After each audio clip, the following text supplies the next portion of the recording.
Yeah, what kind of agriculture they have practiced? Intensive agriculture, very good. Intensive agriculture they have practiced, fine. And most of the people who have examined, who have excavated the IVC sites, they are calling the IVC farmers, they are one of the smart farmers and highly advanced farmers. How can we say they are highly advanced farmers? Multiple cropping, very good. I think in Kalibangan we found the agricultural field. In that agricultural field we have the horizontal as well as the vertical furrows. It indicates the multiple cropping. Yes, as they have practiced multiple cropping, we can call them as smart, intelligent. Along with that,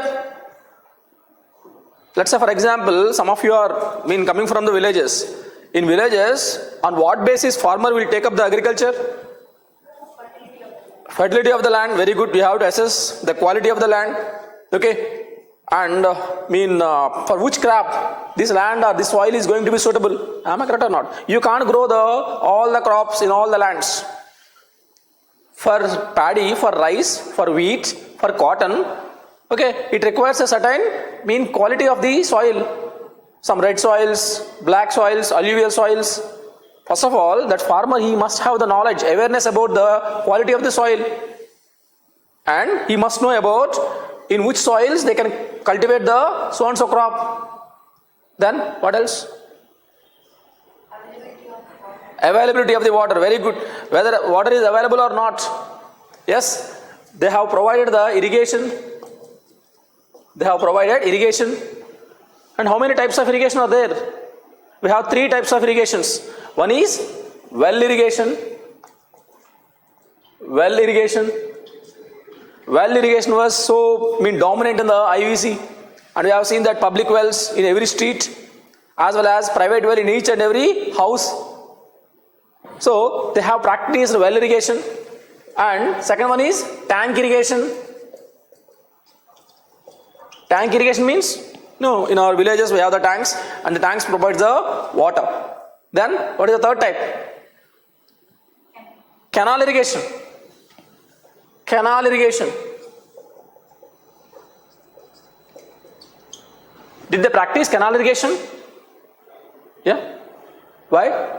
Don't they know about how to make canals? Yeah. Tell me.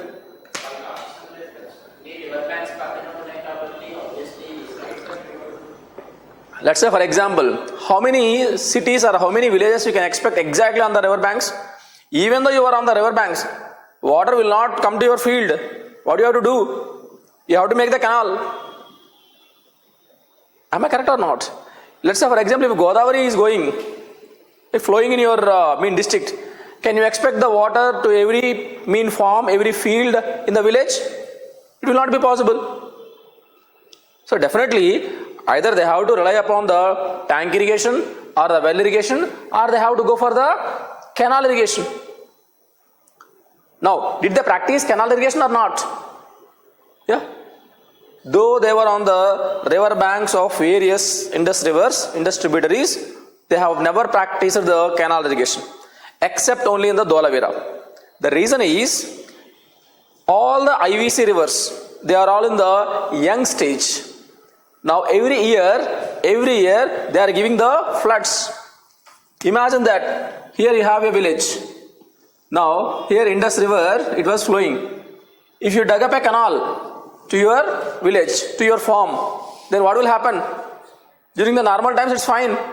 If there is any flood, then this water may divert and completely washed away the entire village. Now there is a problem of flooding. That's why IVC people have not preferred the canal irrigation. Tell me, did they know about making the canals? Did they have the technology to dig up the canals or not? How can you say that? Huh? Great Bath is not a canal. Great Bath is a tank. Huh? Drainage system. Very good, my dear. As they have created the drainage system in the underground, and they must know how to make the canal. But the problem is, as they were on the banks of the rivers, and all these rivers were the young stage. So every year they are getting the floods. That's why they have not preferred the canal irrigation. Canal irrigation. They have cultivated crops like wheat. They cultivated crops like barley, and they also cultivated crops like paddy, pulses. Like that, they have cultivated majority of the crops. Let's say, for example, to cultivate the crops, you must know the seasons. A farmer must understand the season. Is it the Kharif season or Rabi season? Am I correct or not? A farmer must know about the condition of soil. He must understand the nature of the crop and in what conditions, in what climate this crop can be cultivated. Now he must know about the climate. By considering these 3 points, and this man has started the seasonal cultivation.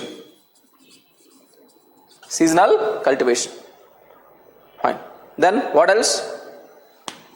For the drought power, which animal was used? Humped bull. Bull is their favorite animal. Why bull was so favorite animal? Bulls were used to till the land, and bulls can provide the drought power.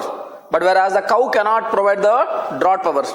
And with the cows you cannot till the land. A large tracts of the land you cannot till with the help of the cow.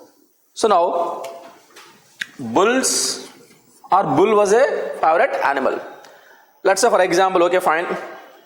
We provided the irrigation canals or irrigation in facilities, and you also understand the soil and broadcasted the seeds and cultivated the crop and finally harvested the crop.